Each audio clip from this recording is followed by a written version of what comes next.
एग्जामेंटो channel में आपका स्वागत है। दोस्तों आज मैं पावर ग्रिड के प्रीवियस ईयर क्वेश्चन का डिस्कशन करने जा रहा हूं। इससे पहले मैंने एक पार्ट 1 करके वीडियो डाला था पावर ग्रिड का प्रीवियस ईयर क्वेश्चन का। उसमें मैंने टोटल 60 क्वेश्चन किए थे और रेस्ट जो आज 60 क्वेश्चन है उसका डिस्कशन मैं अभी कर रहा हूँ। तो आप यहाँ पे देख सकते हो 61 क्वेश्चन नंबर 61 का आप देख सकते हो। The sometimes the wheels of rotating machines under the influence of fluorescent lamp appears to be stationary, this is due to. तो एक क्यों होता है दोस्तों, एक इफेक्ट होता है जिसको बोलते हैं स्ट्रोबोस्कोपिक इफेक्ट, इसके कारण होता है। विच of the following material is extensively used in electric heating. तो दोस्तों हम लोग को जो घर में हीटर लाते हैं मार्केट से उसमें जो यूज होता है वो नाइक्रोम रहता है। क्या रहता है? नाइक्रोम। और यहाँ पे दोस्तों कॉपर, गोल्ड, सिल्वर ये सब क्या है, एक कंडक्टिंग मटेरियल्स है। और इसमें जो सिल्वर होता है दोस्तों ये सबसे हाईली कंडक्टिव मटेरियल होता है और इसका रेजिस्टेंस होता है सबसे कम होता है। उसके बाद 63 फॉर कांस्टेंट स्पीड ऑपरेशन। जब भी कांस्टेंट स्पीड ऑपरेशन की बात आएगी दोस्तों तो हमेशा डीसी शंट मोटर यूज़ करते हैं, क्योंकि इसका स्पीड हमेशा कांस्टेंट रहता है। चाहे आप इसका लोड बढ़ाइए या घटाइए, उससे कोई मतलब नहीं है, हमेशा एक कांस्टेंट स्पीड पे चलता है दोस्तों। 64 बहुत ही सिंपल क्वेश्चन है, बेसिक क्वेश्चन है। ए और बी के इक्विवेलेंट में रेजिस्टेंस पूछ रहा है, इक्विवेलेंट रेजिस्टेंस कितना होगा दोस्तों। तो आप यहाँ पे देख सकते हो 7 और 3 क्या है, सीरीज में है तो 10 हो जाएगा, 10 ओम हो जाएगा ये। उसके बाद 10 ओम, ये 10 ओम और ये 10 ओम क्या होगा, दोनों पैरेलल में होगा। तो इसको अगर हम सॉल्यूशन करेंगे तो 5 ओम आ जाएगा। तो दोस्तों फिर 5 ओम, सपोज करो ये 5 ओम आ गया, यहाँ से यहाँ 5 ओम और ये 5 ओम, फिर ये सीरीज में हो जाएगा तो 10 हो जाएगा। तो फिर 10 और 10 पैरेलल होगा तो क्या होगा, 5 ओम होगा। 65 the direction of rotation of a hysteresis motor is determined by. तो हमेशा जो हाइस्ट्रिक्स मोटर का डायरेक्शन जो हम डिटरमाइन करते हैं, position of the shaded pole with respect to main pole. बहुत इंपॉर्टेंट क्वेश्चन है।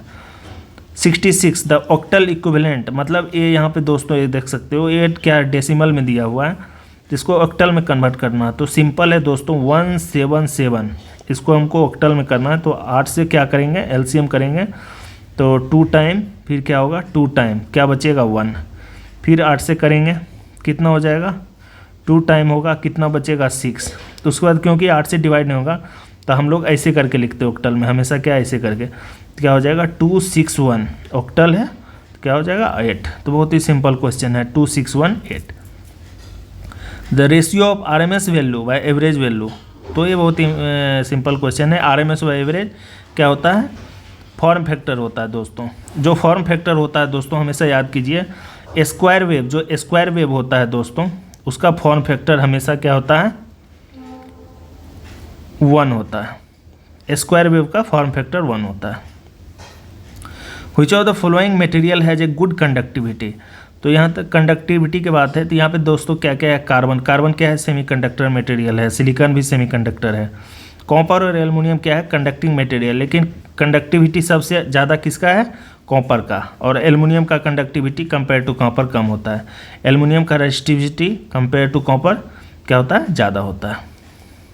which of the वेलो method does not produce damping torque. तो दोस्तों यहाँ पे स्प्रिंग जो है, स्प्रिंग कंट्रोलिंग टॉर्क प्रोड्यूस करता है, ना कि डैम्पिंग। डैम्पिंग टॉर्क जो है एयर फ्रिक्शन डैम्पिंग या एडी करंट डैम्पिंग या फ्लूइड फ्रिक्शन डैम्पिंग ही डैम्पिंग टॉर्क क्या करता है, प्रोड्यूस करता है। इसलिए स्प्रिंग कंट्रोल होगा, क्योंकि स्प्रिंग को कंट्रोल जो है कंट्रोलिंग टॉर्क को क्या करता है, प्रोड्यूस करता है। The primary function of a capacitor across the supply to the fluorescent tube. तो दोस्तों जो हम लोग ट्यूब लाइट लगाते हैं घर पे, वहाँ पे एक कैपेसिटर यूज़ करते हैं अक्रॉस द सप्लाई। तो जो है मोस्टली हम लोग क्या करते हैं, पावर फैक्टर को इम्प्रूव करने के लिए करते हैं। लोड साइड में कैपेसिटर बैंक लगाते हैं दोस्तों उस पावर फैक्टर क्या करने के लिए, इम्प्रूव करने के लिए। 71 in alternator damper winding are use to prevent the damping या prevent the hunting, sorry damping नहीं, prevent hunting. The ratio of maximum value by RMS value जो होता है दोस्तों उसको बोलते हैं क्रिस्ट फैक्टर या peak factor. 73 the maximum reverse voltage that can be applied to a PN junction without damage to the junction is, उसको बोलते हैं PIV, peak inverse voltage. 74 when a 400 volt 50 hertz 6 pole induction motor is running at 960 rpm at no load। तो no load पे कितना है दोस्तों, speed दिया हुआ है n इक्वल टू 960 rpm। तो स्लिप क्या होता है दोस्तों, स्लिप जो होता है s equal to ns minus n, या नो लोड स्पीड इसको n नोट मान सकते हैं बाय ns। तो सिंक्रोनस स्पीड हमको निकालना पड़ेगा, तो ns क्या होता है दोस्तों 120 f बाई पी। तो 120 आपका दिया है और f क्या है 50 फ्रीक्वेंसी दिया हुआ, पोल भी दिया हुआ है, इसको 20 करेंगे इतना 1000 rpm आ गया। तो इस फार्मूला पे अगर हम लोग रखेंगे तो क्या होगा, ns क्या होगा 1000 माइनस 960 कितना होगा 40 और बाई कितना होगा 1000, तो क्या हो जाएगा आंसर 0.04। तो परसेंटेज में पूछ रहा था क्या होगा 4%। 75 the SI base unit of thermodynamic temperature. तो थर्मोडाइनमिक टेम्परेचर पूछ रहा है दोस्तों, तो यहाँ पे केल्विन ही होगा दोस्तों, यहाँ पे कन्फ्यूजन भी नहीं होगा क्योंकि डिग्री सेल्सियस में नहीं दिया, डायरेक्ट केल्विन में दिया है। कैंडेला है, एम्पियर करंट का होता है, वोल्टेज होता है, वोल्ट का वोल्टेज होता है, ठीक है। अब 76 यूनिवर्सल मोटर इज वन। जो यूनिवर्सल मोटर होता है दोस्तों वो बोथ AC और DC दोनों सप्लाई पे काम करता है। जो हमारा मिक्सर होता है दोस्तों, ये क्या है, इसमें यूनिवर्सल मोटर रहता है, universal motor. Which of the following law state that any electrical network algebraic sum of current meeting at a point is zero? Kirchhoff's current law. अगर यही वोल्टेज रहता तो किरचॉफ्स वोल्टेज लॉ रहता। Chances of corona are maximum during humid weather, ठीक है। Humid weather में corona का chances सबसे ज़्यादा होता है, और सबसे कम कब होता है, सबसे कम होता है ड्राई वेदर में। 2 incandescent bulb rated respectively as P1 and P2 for operation for a specific main voltage are connected in series across the total power supply by the mains to be 2 bulb भी क्या होगा P1 by P2, P1 into P2 by P1 plus P2। 80 का आप देख सकते हो यहाँ पे दिया हुआ I इक्वल टू दिया हुआ है, तो इसको I इक्वल टू क्या है 100 साइन 100 पाई टी, और करंट दिया हुआ 50 एम्पियर। तो हम क्या कर सकते हैं, I की जगह 50 लिख सकते हैं, उसको बस 100 साइन 100 पाई टी। तो साइन पाई टी क्या हो जाएगा दोस्तों 1/2। 1/2 को हम क्या लिख सकते हैं, साइन 30 डिग्री। तो दोस्तों T इक्वल टू क्या लिख सकते हैं 30/पाई, क्योंकि यहाँ पे साइन है, ये भी साइन है, तो पाई टी इक्वल टू क्या होगा 30, तो T इक्वल टू क्या होगा 30/पाई। तो आप T इक्वल टू क्या कर सकते हैं 30/पाई की जगह क्या होगा दोस्तों 180, तो क्या होगा 1/6, ठीक है। और दोस्तों यहाँ पे आप देख सकते हो करंट का यूनिट जो है 50 एम्पियर में होगा। यहाँ क्वेश्चन गलत दिया हुआ, यहाँ मिली एम्पियर होता जो भी होता, तो आपका जो आंसर होगा 1/6, तो 1/600 होगा। A mass of 50 gram experience है फोर्स ऑफ इतना फाइंड द एनर्जी या work extend with move to 10 centimetre. तो W इक्वल टू क्या होता है work done equal to force into displacement, ठीक है। तो उसी पे ये क्वेश्चन बनेगा दोस्तों। और एनर्जी इक्वल टू क्या होता है, energy equal to work done by time. तो इसी पे आप बनाइएगा तो ये क्वेश्चन बन जाएगा 10 जूल। 82 क्वेश्चन है थेवेनिन्स इक्विवेलेंट सर्किट जो है इसमें निकालना है। तो दोस्तों थेवेनिन्स हम निकालने के लिए क्या करते हैं, पहले अगर आर थेवेनिन्स निकालेंगे तो वोल्टेज सोर्स को क्या करेंगे शॉर्ट सर्किट कर देंगे, और जो करंट सोर्स होता है दोस्तों उसको क्या करते हैं ओपन सर्किट। तो पहले क्या करेंगे हम थेवेनिन्स कहाँ निकालना है, तो इसके अक्रॉस में निकालना है, यहाँ पे आर थेवेनिन्स। तो इसको क्या करेंगे शॉर्ट कर देंगे दोस्तों,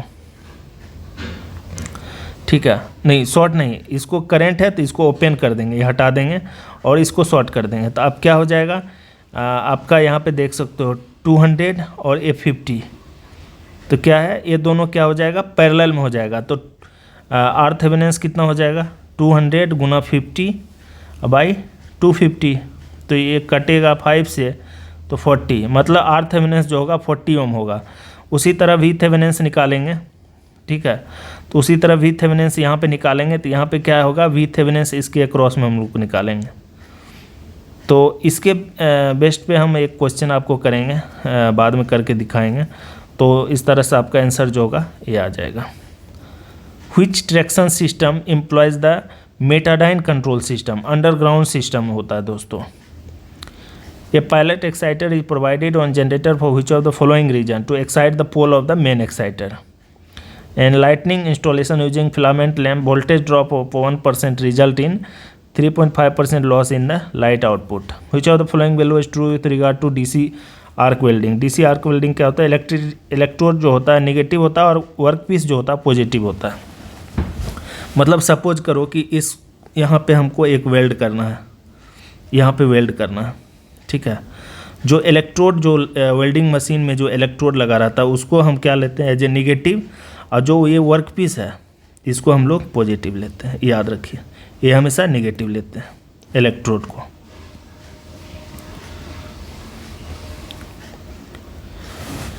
what will be the magnetic potential difference across 4 centimetre long air gap in a magnetic field of कितना है 480। तो दोस्तों 400 गुना 4 कितना हो जाएगा, और क्योंकि यहाँ सेंटीमीटर में है तो इसको मीटर में कन्वर्ट करने के लिए 100 करेंगे तो कितना हो जाएगा 1680। Which of the value is incorrect statement with regard to forward bias. तो फॉरवर्ड बायस में अगर होगा पी एन जंक्शन तो क्या होगा, junction offers low resistance, the potential barrier is reduced, ये सही है। Current flow the circuit due to establishment of high resistance path, नहीं। अगर फॉरवर्ड बायस में होगा तो क्या होगा, रेजिस्टेंस पाथ क्या होगा, कम होगा, और रिवर्स बायस में बहुत ज़्यादा होगा। और तो क्या होगा इसका incorrect statement option 2। Identify the bridge. तो दोस्तों ये जो ब्रिज है आप देख सकते हो, आपको पूरा याद करना पड़ेगा। सीयरिंग ब्रिज है, वाइन सीरीज ब्रिज है, डिसॉटी ब्रिज है, वाइन पैरेलल ब्रिज है। तो दोस्तों ये जो क्या है de Sauty bridge. Percentage differential protection of transformer protect the transformer against internal fault, और ये वाइंडिंग को प्रोटेक्ट करता है। जो डिफरेंशियल प्रोटेक्शन हम लोग लगाते हैं ट्रांसफार्मर के वाइंडिंग को प्रोटेक्ट करने के लिए, तो ये क्या है, ट्रांसफार्मर का वाइंडिंग क्या है, इंटरनली लगा रहता है ट्रांसफार्मर के अंदर, तो इसलिए इसको इंटरनल फॉल्ट बोलते हैं। What are the equivalent of 1 kilowatt hour. तो दोस्तों 1 किलोवाट आवर इक्वल टू क्या होता है 36 × 10⁵ board of trade unit. BTU का मतलब होता है board of trade unit. 1 kilowatt our क्या होता है, board of trade unit. 36 × 10⁵ BTU, इसी को 1 यूनिट बोलते हैं, इलेक्ट्रिसिटी यूनिट बोलते हैं।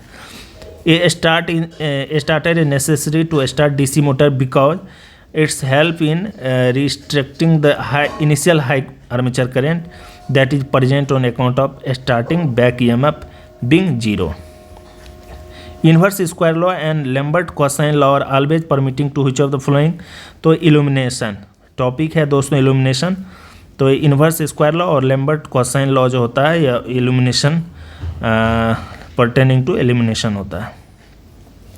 फाइंड द करेंट आई। तो यहाँ पे करेंट आई निकालना है, तो इसको आप जब सॉल्व करेंगे तो आपका आंसर आ जाएगा। Reciprocating pumps and compressor are characterised as pulsating load होता है दोस्तों, ठीक है, पल्सेटिंग लोड होता है। Which of the binary equivalent of decimal 26। तो 26 है तो इसको आप ऐसे करते हो 2 से करेंगे तो कितना हो जाएगा आपका 13 0 हुआ, फिर 2 से करेंगे 6 1, फिर 2 से करेंगे कितना हो जाएगा 3 1 0। फिर दोस्तों यहाँ अगर 2 से करते हैं तो 1 1, तो क्या हो जाएगा दोस्तों 1 1, इधर से अगर लिखते हैं इसे करके तो क्या होगा 1 1 0 1 0, तो क्या होगा ये answer 4। Slope of graphical representation of Ohm's law represent which of the following component. तो क्या होता है ओम्स लॉ रेजिस्टेंस को। Whenever flux linked with a conductor coil change an EMF is induced, this statement is associated with Faraday's first law.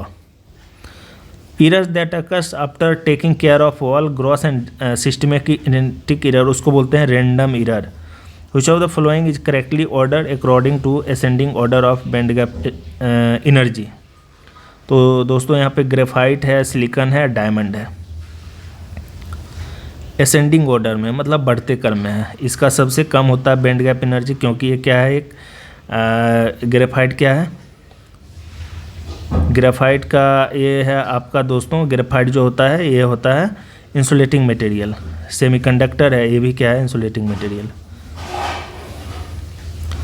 The RMS value of half wave rectified current is इतना, value of full wave तो कितना हो जाएगा, ये answer इतना हो जाएगा। Two alternator are running under parallel condition if the excitation of the one of the alternator is charge then change the power factor.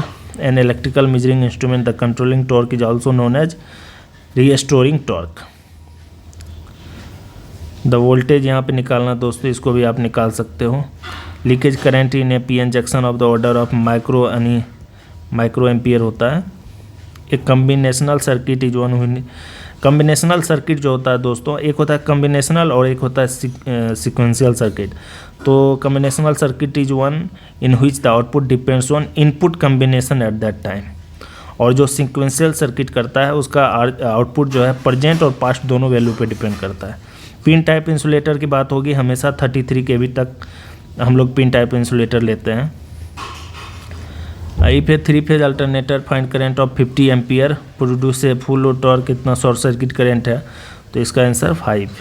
Which of the following, which of the value can improve power factor. Power factor improve कौन करता है, over excite synchronous motor running without mechanical load, keeping it's excitation constant if the steam supply of the alternator running in parallel with another identical alternator is increased, then it will supply greater portion of the load.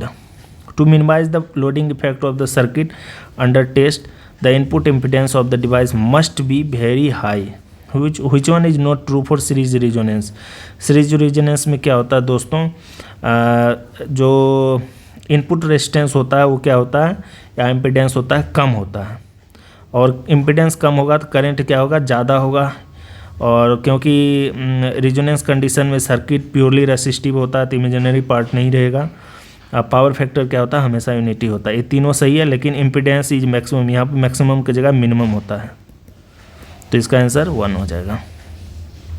Choose the wrong statement from the below with regard to a 3 phase induction motor. Block rotor test on 3 phase induction motor helps to defined क्या, fixed loss. Fixed loss मतलब fixed loss मतलब क्या होता है दोस्तों, iron loss निकालने के लिए हम लोग क्या करते हैं, ब्लॉक रोटर टेस्ट करते हैं ऑन नो लोड पे। The intrinsic semiconductor has which of the value capability at room temperature, little current conduction. Intrinsic semiconductor मतलब जो प्योर सेमीकंडक्टर को ही इंट्रेंसिक सेमीकंडक्टर बोलते हैं। How can you increase the frequency of voltage generated by generator, adjusting the governor. उसके बाद दोस्तों यहाँ पे देख सकते हो द करेंट थ्रू रेजिस्टर है, जो वेव फॉर्म दिया हुआ है यहाँ पे। तो पूछ रहा है reading shown by moving coil, तो मूविंग कॉइल है तो दोस्तों हमेशा डीसी करंट को ही मेजर करेगा। कितना करेगा, जो भी आंसर होगा 5/5 होगा। Which of the following material has the highest resistivity, polystyrene. Which of the main property of heating element, तो हीटिंग एलिमेंट का मेन प्रॉपर्टी क्या होता है, specific resistance of element should be very high. In A relay in A power system, तो क्या होता है, automatic device that sense an abnormal condition in electrical circuit and close its contacts whenever fault occurs. Which of the value is an example of short time intermittent relay? तो क्रेंस होता है दोस्तों। क्रेंस क्या example है, क्या है, शॉर्ट टाइम इंटरमिटेंट लोड का। Thank you.